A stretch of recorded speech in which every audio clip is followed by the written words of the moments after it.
BBC News, hello, I'm Eileen McHugh. Girls at a number of schools in Iran are again reported to have been poisoned by gas in the resumption of a mysterious phenomenon that's shaken the country for months. Videos and pictures show female students apparently suffering from the effects of toxic gas at schools in Khuzestan, Ardabil and Urmia.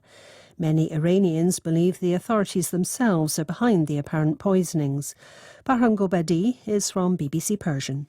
The footage that we received today from Iran, from different cities, you see that many students have fainted. We received some footage from inside the hospital. They were trying to lift a girl from the floor. Some of them are crying on hospital beds. So it's quite impossible to see this number of students pretending that they're sick. The Iranian Interior Minister yesterday pointed his finger at Iranian schoolgirls and said that they are mischievous and they have to be more careful and take care of themselves.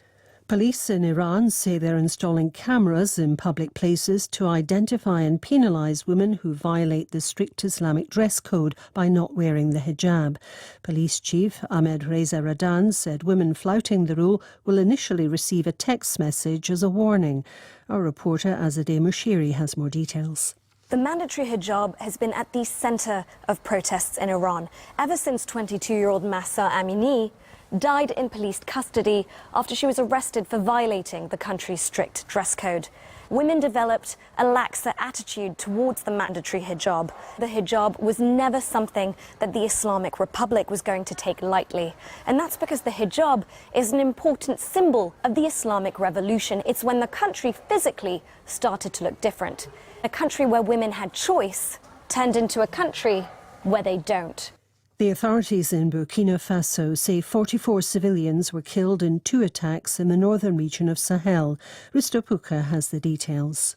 The governor of Sahel described the attacks as barbaric and despicable. He said the assailants had targeted the villages of Kourakou and Tondobi, but had been, as he put it, neutralized after the attacks. The armed forces are said to be working to stabilize the situation in the region. Burkina Faso has been fighting Islamist militants since 2015. The violence has led to the displacement of hundreds of thousands of people. This week's attack took place near Seitenga, where more than 80 people were killed last year in one of the worst assaults during the insurgency. Hundreds of Palestinians have barricaded themselves inside Al-Aqsa Mosque in Jerusalem, raising fears of further clashes with Israeli police. Jordan, which manages the religious complex, has warned of catastrophic consequences if police storm it, as they did earlier in the week. The Israeli Foreign Ministry has described those inside as a dangerous mob radicalised by terror groups. World News from the BBC. Officials in Tunisia say at least 27 African migrants are missing after their boats sank in the Mediterranean during attempted crossings to Italy. A judicial source said the Coast Guard had rescued 17 other people from one boat, which sank in waters off the city of Sfax. 36 were rescued from another boat. The South African government says a convicted Syrian rapist and murderer who escaped from prison after faking his death has been recaptured in Tanzania. Officials said Thabo Bester was arrested with his girlfriend and a third person on Friday. South Africa has one of the highest rates of sexual violence in the world. Pope Francis has led the world's Roman Catholics into Easter with a vigil at St. Peter's Basilica in the Vatican. The 86-year-old pontiff, who was in hospital last week with bronchitis, arrived in a wheelchair but appeared in good voice.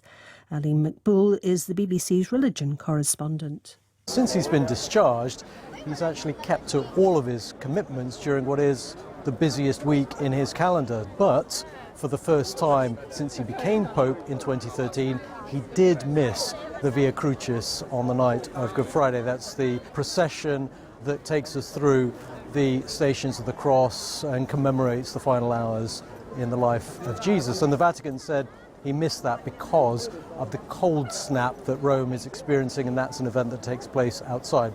Aline McBool reporting. Benjamin Ferencz, the last surviving prosecutor from the Nuremberg trials, has died. He was 103. Born to a Jewish family that emigrated to the United States, Mr. Ferencz studied law at Harvard and during the Second World War collected evidence of Nazi war crimes. After the conflict, he was appointed a prosecutor at Nuremberg, where he led the case against SS death squads. BBC News.